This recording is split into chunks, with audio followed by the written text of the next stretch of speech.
clinical psychologist and did my PhD in developing leadership through online media. So I use it in the disability sector. We work with families, and I like Yudi's title with working with diversity with parents. So that's what we do too. Yes, thank you so much, Annick. And also, due to the time difference, our team is all across the globe. So it's for some of them it's like 3 or 2 a.m. in the morning. It's hard for them to join. But I want to introduce our other team members. Silvana is a CEO and also a key contributor to the Parliamentary Child Service, the non-profit for parents raising children with disabilities. And Mogi is our wonderful research coordinator, and Maggie Kern she is a prolific and wonderful researcher for positive psychology from University of Melbourne. And Annick, should we start with the first slides? All right. Yes. It's all yours. So we would like to talk to you about a program called Now&next. It's a strengths-based intervention. It's a parenting program informed by systems-informed positive psychology. It was co-designed by professionals and families. So it's a 20-hour program for parents of children with disability that can be facilitated over 8 short sessions or 4 longer sessions. It has got a manualized curriculum. It includes evidence-based positive psychology interventions such as character strength, mindfulness, well-being. It actually starts with a positive psychology intervention that is called prospection, so to help parents set inspiring goals. The program empowers parents to formulate and achieve goals for their child, their family, and for themselves. These are parents who have children with disability, as mentioned before. And parents are connected into different channels so that they form small communities of practice with which they learn. And then furthermore, peer parents are then trained to run the program, those who want to and can. The co-founders of this program, and one of them says, this is the program we needed when our children were little. Since we launched the program, we've been incorporating parents' ideas through active, ongoing co-design. So we launched the program in 2015, as you can see on this timeline. It started as a conventional program in individual interventions led by professionals in a one-on-one relationship with parents about their young child. And a year later, we then piloted a group program, still led by professionals, as we thought that parents learning together would provide additional supports to each other. During this pilot, it's the participating parents who suggested that the program should be facilitated by parents who had graduated. So this started us on a path of peer support to contribute to parents learning together. This has been the format of the program since 2017. We train parents to become peer workers, and we launched 3 international hubs later on. 2 years before COVID started, we actually launched online program via Zoom because we wanted to reach out to geographically isolated families. When comparing online and face-to-face outcome, our initial results were promising. So when COVID-19 erupted, we just turned on the switch to all our programs being facilitated via Zoom. And then finally on the timeline, you can see we added an online training for our peer workers as well as some of our tools so that everything now can be done via Zoom. And we also have a bespoke creative visioning and goal setting tool that we can train both parents and professionals via Zoom. So this slide is our theory of change, and it explains how parents get empowered through peer support. It describes the high-level graphic, the evidence base that we start from on the bottom level, where we focus our actions in the system, and that the impact that we're wanting to achieve is shown on the top band to build family capacity through participation. Just to put this in context, family participation is very important, but it can't be taken for granted because many people take their child to what they feel is an expert and expect the expert to act. And we really want to foster the parents to be actively involved. That's our aim. So this theory of change is linked to a website that explains all these parts individually. You can see the link on top, but it'll also be on the last slide. Within a system-informed positive psychology perspective, we're working with three elements of the system. On the left column, we have historically the disability sector assigned the responsibility on professionals to create effective partnerships with families. But as family-centered practice developed, the focus became increasingly on the family's role as the right. However, what we're finding in our research in developing these peer workers as a workforce is in the center part. Then the role of the emerging family leaders is revealed as an increasingly important link between professionals and families. And perhaps we can talk here about a leverage point in the system. So we achieve outcomes by running evidence-based programs, the now and next, to increase families' empowerment, hope, agency, and well-being. And during the program, parents and carers learn with their peer groups to formulate and achieve inspiring goals for their children, build novel partnership with professionals that are strong and positive, and optimize their informal networks. In terms of sustaining outcome, these three groups of people converge as a community of practice level, and how learning continues for each group. So we talk about systems-informed positive psychology. It's just a very short description here, and it explicitly incorporates aspects of system science into positive psychology, so that we can theorize and explain, better our results.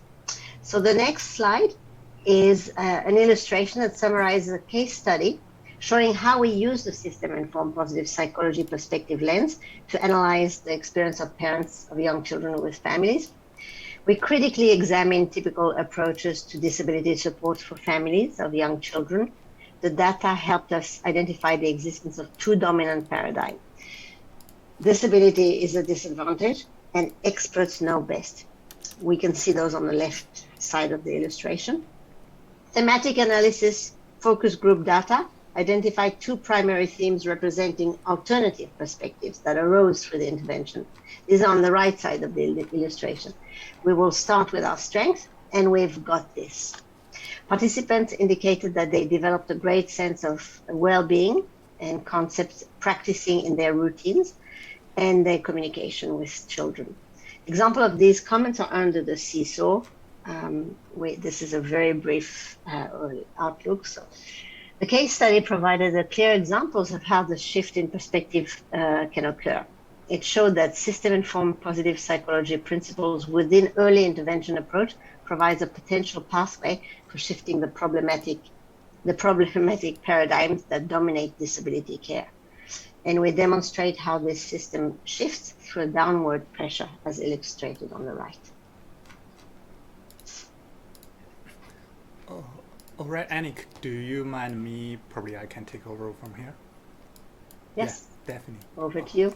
All right, thank you so much, Annick, because our team is a hybrid team, and we both, all of us contribute our own share of expertise to this project. That's the beauty and why I love this team and this project. So Annick, as a co-developer of the whole program, she did her kind of all efforts and clinical experience in excuse me, my third is not working in my favor today, all into this program. So I think it would be best for Annick to lead us through the nuts and bolts as well as the history of evolution for this wonderful program. For me, I'm the research excuse me again. I'm the research nerd and stats nerd on this team, so that's why I will take on from the research question to methodology and result section for our presentation. So basically, whichever research we want to develop it through a ABT framework. So A is what we know and what we know. B stands for what we don't know, or what there is a problem. Therefore, we are going to do this research. So as we all know, our team is consisted of school, child and clinical psychologists, all applied researchers, will experience the excruciating long-standing paradigm in the field that basically focus on the deficit of kiddos. So what's wrong with your kid? And then expert experience or expertise. And for us, we want to flip the playground to empower the parents to, as the paradigm in training schools, training psychologists goes in the modern society, train the trainers. And also we want to focus on the positive psychological outcomes that belie the narrative we gleaned through the qualitative side of this now&next program. And that will bring us to this preliminary pilot trial, which we answer multiple research questions, but there are two that's most important. First of all is the effectiveness of the now&next program on the well-being or other positive psychological outcomes of parents raising children with disabilities. And then we want to dive deeper to look into the cross-level working mechanism of the change, or in other words, the moderating effect of those group characteristics, like as Anik mentioned, whether it's delivered face-to-face or online, whether it's free or for a small charge of fee. And now let's get into the nerdy part of this study, or the numbers. I know everyone is longing to the closing session or social hours, so I will try my best to make this part fun and hopefully informative for you. And for those who are in your evening time, I will try my best to keep you awake. So the first thing is our sample. The setting point of our study is a massively diverse international sample. We have 85 cohorts that's across all over the globe, and that consists the final sample after we're teasing out miscellaneous or other attrition. We end up with 561 parents raising children with disabilities. And as you can see, the old cliche story about parenting program is that it's always mothers come to those programs. But to our delight, we got quite a fair share of mothers. And we have a large portion of non-English speakers. That's probably because we have an international sample. So now let's try to see a fancy visualization about where our parents come from. Can you see this slide? Can you see this map? Okay, perfect. So as you can see, we basically got countries from all over the globe, well, except for Antarctica or the Greenland, and we got multiple countries, and we basically have a fair share of all the 5 continents: African, Asian, Europe, Oceania, and North and South America.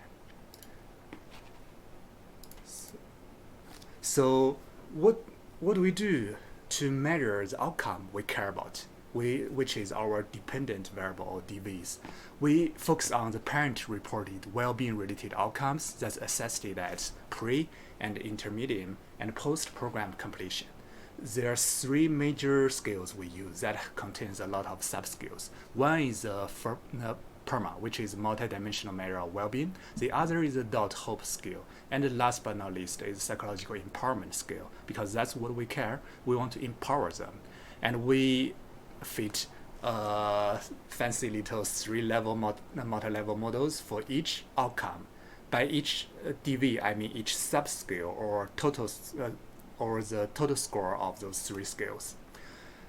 I know the equation here almost look like gibberish for those who do not do stats often. So here is a user-friendly translation. So basically 3 levels. We have cohort or the group as the 3rd level. 2nd level is individual. Within individual, the pre, intermediate, and post measure is nested within each individual. And what do we find? Through my years of experience in academia and as well as a reviewer, I know that concise is always a key to success or successfully grab our audience attention. So we summarize our primary results in one sentence. The now&next peer support groups based on the positive psychological principle or strategies indeed can empower to a certain extent the parents raising children with disabilities. While there is always a but, group characteristics did moderate their effectiveness. So individual, their responsiveness to this program will vary depending on the delivery format or other group characteristics. So that's where our covariates or moderates come into play. We have we have 6 key moderators. One is whether it's Zoom or in person, and 4-week, a short version, or full-length 8-week version. Whether it's delivered in English or community-based language, whether it's free or you have to pay a certain fee. And then it's similar to teacher-student ratio, we have facilitator to participants ratio. And last is sum of all the facilitators' experience in certain group. And as you can see on the right, here is the key coefficient on the third level, the group level, their multi-level regression coefficient, which is basically you can treat them as effect size. As you can see, something interesting come into play, and we will explain this. We summarize it here. First of all, we know in general the now&next program actually have positive effect across all the 3 key outcomes, including their subskills. Although individuals, they will respond differently based on the method of implementation. That is, first of all, the briefer version, which is 4-week version, maybe more, the effect size is larger than the full version, especially during the time pressure, during the recent years where COVID disrupt our life, and the family who with children with disabilities, they will more appreciate the time efficient ones. And then we found out that although not better, but online group via Zoom functions comparatively to the in-person face-to-face delivery. So that really sheds light in future practice of parenting program, where we can, if for those parents who are from international or from a remote area and cannot afford the transportation to the delivery to the implementation hub or like our organizations, we can totally do it online to achieve at least comparable effectiveness. And now after the quantitative section of this study, we did a qualitative focus group or other studies, and we summarized the active ingredients of the end program. Basically is what make it different from other program and what make it effective. Anik, do you want to take on it?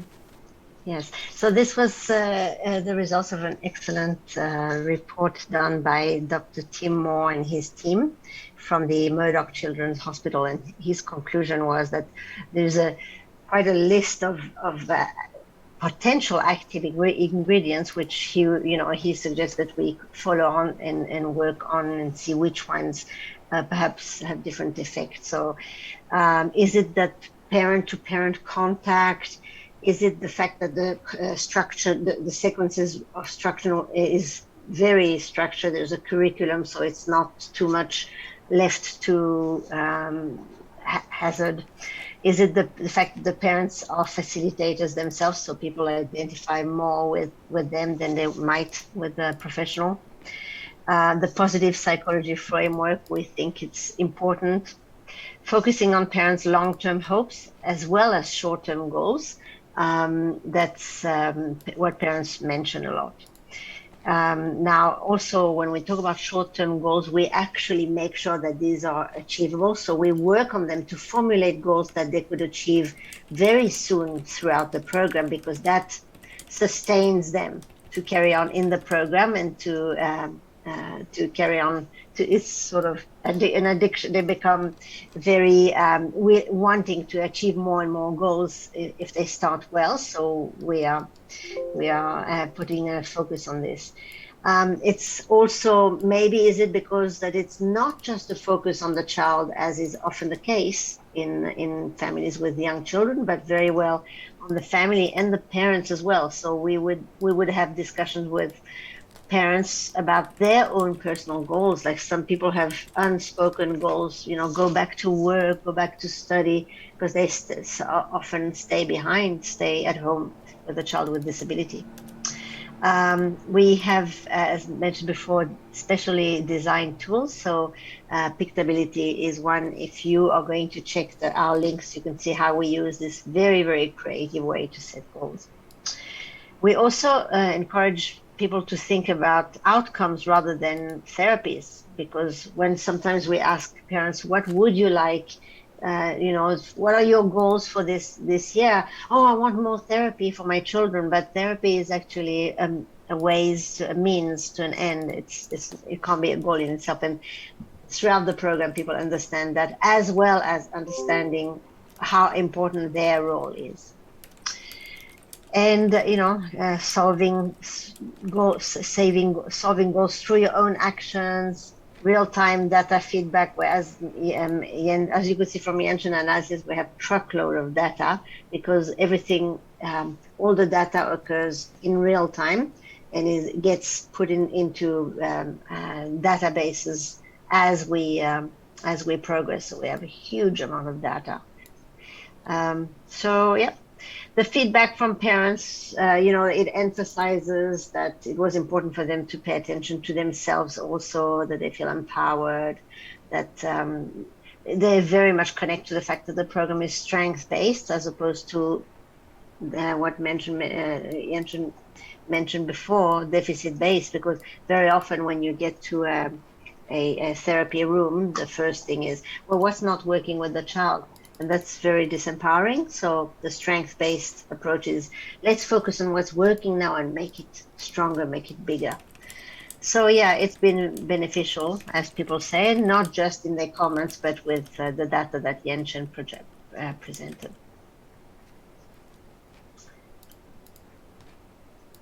Yep.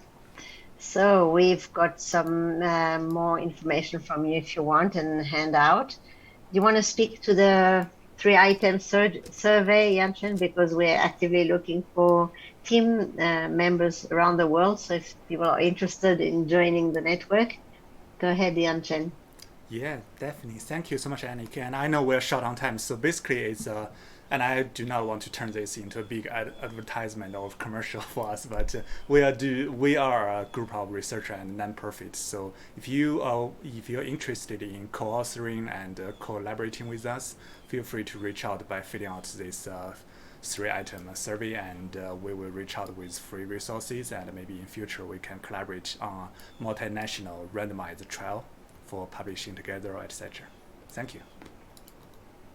Thank you very much. Thank you, Yanchen and Annick. And yeah, I was about to say if you can post the link in the chat box, but I see you have done it already. Yeah.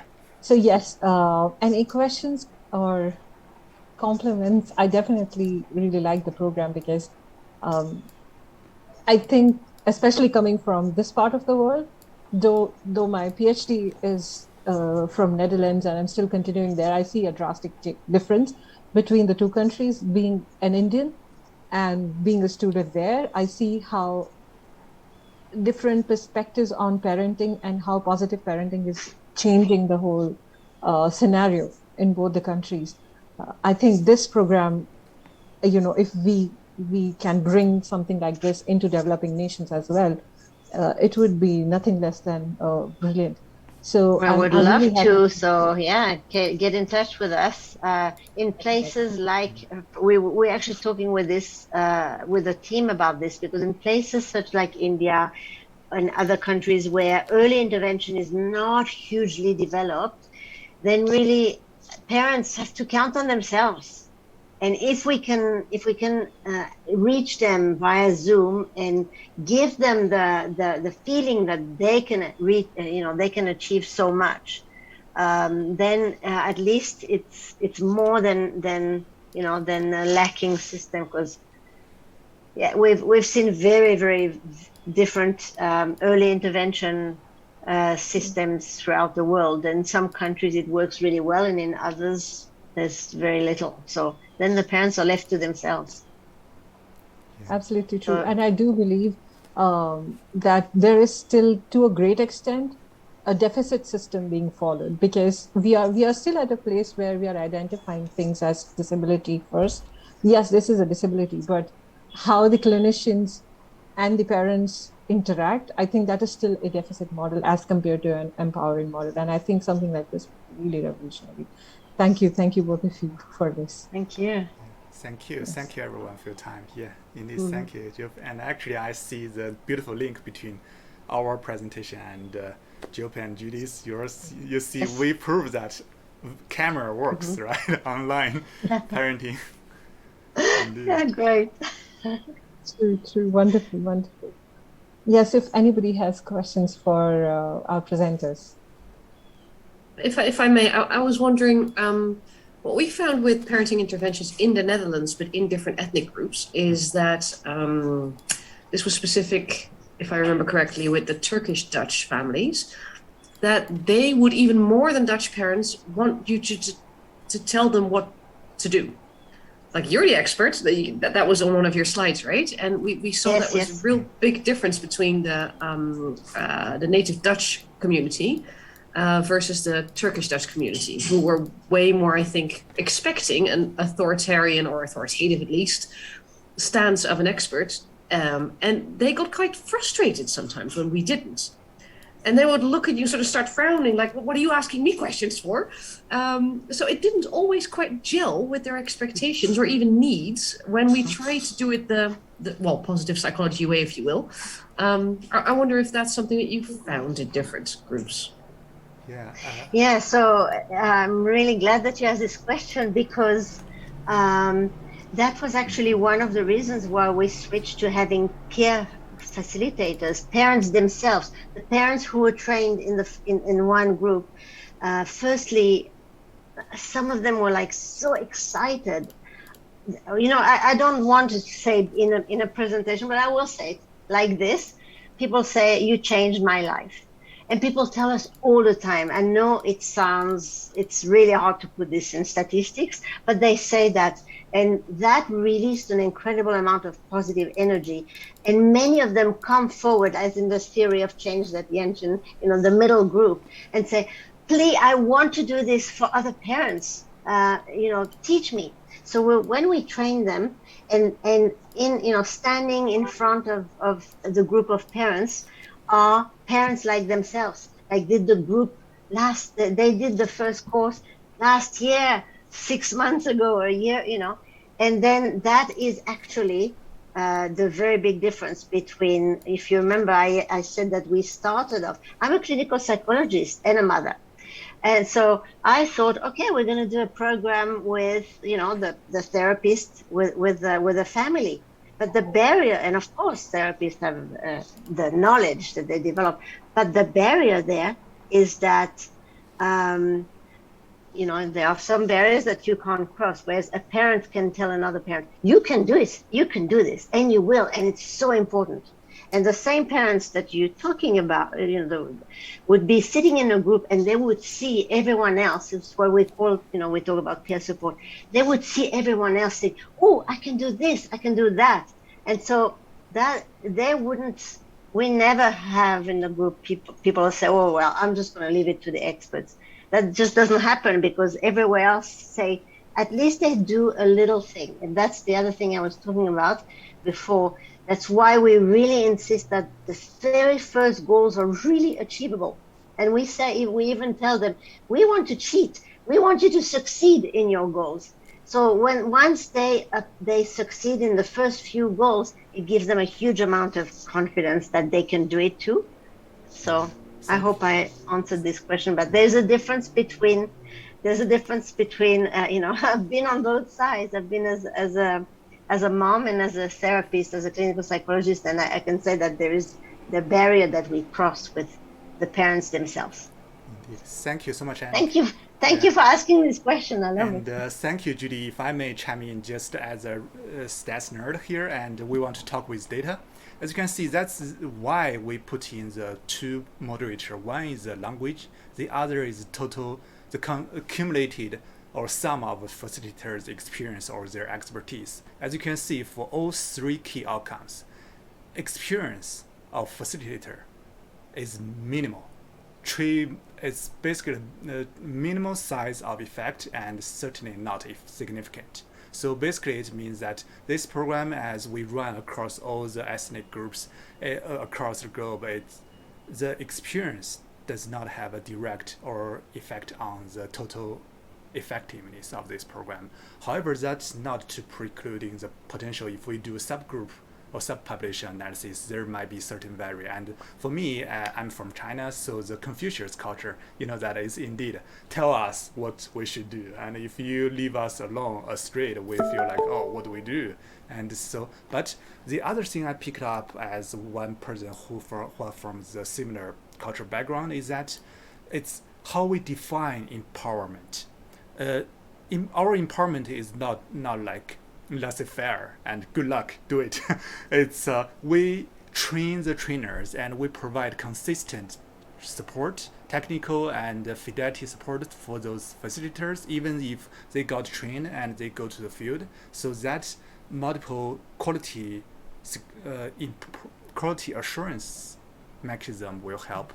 And the other thing is, as you can see, for the language is very significant moderator, which it means that if we are holding a ethnically and linguistically homogeneous group, then it functions better. So probably within themselves, with someone who are from, for example, Turkish or Chinese culture themselves as a facilitator, it will work better for this group. Thank you, Yanchen, for reminding me this, because we purposefully, we purposely seek out facilitators of all languages, and this is